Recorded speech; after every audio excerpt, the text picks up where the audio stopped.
Andrea asked a really cool question. She said, how does one write a pitch when 75% of their products are given as gifts? She said, our products are given for an equal number of happy events as sad events. Our keywords range from wedding to funeral, celebrations to bereavements. Can I nail this one real quick since it's kind Yes. of Amazon related? I would actually, in this case, because the targets are so different and because like doing your message to these two separate audiences would be really hard.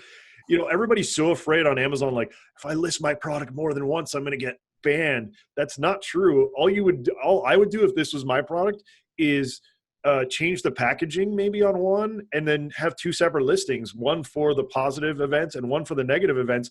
Not only that, you get to SEO each one differently and optimize each one differently for each audience. This is actually like, I wish some of my products I could market this way, because you're actually going to be able to like 2x your marketing and targeting. So that's what I would do. I would just change the packaging a little bit, maybe for the funeral events and for the happy events. Not only that, but when the packaging relates to the event, it's going to be more effective as well. People will get, you know, if you have like balloons on the thing, or, you know, I don't know what the product is, but you know, if you're sending that out for a funeral thing, there people are going to be like, wow, this is weird. And, you know, it's going to be kind of an awkward thing. Whereas if you have two separate, messages, that it might resonate a lot better.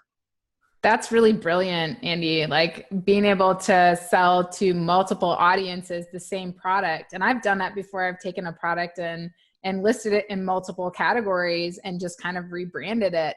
But yeah, what do you think about that, Kristen? Do you have another view on that? Actually, no, I agree 100%, because having that differential, while you think you're competing against yourself, you're not, because you're actually boosting yourself, which will give you a little bit more of a visibility to your audience, because they could say, oh, I used your product when my aunt passed away, but then I was also able to find that similar product and use it when my niece graduated. And that was an exciting thing. So it kind of gives you that dual footprint of somebody being able to remember your company and not just, oh, I bought this thing on Amazon. It's now, oh, I bought this product from this person.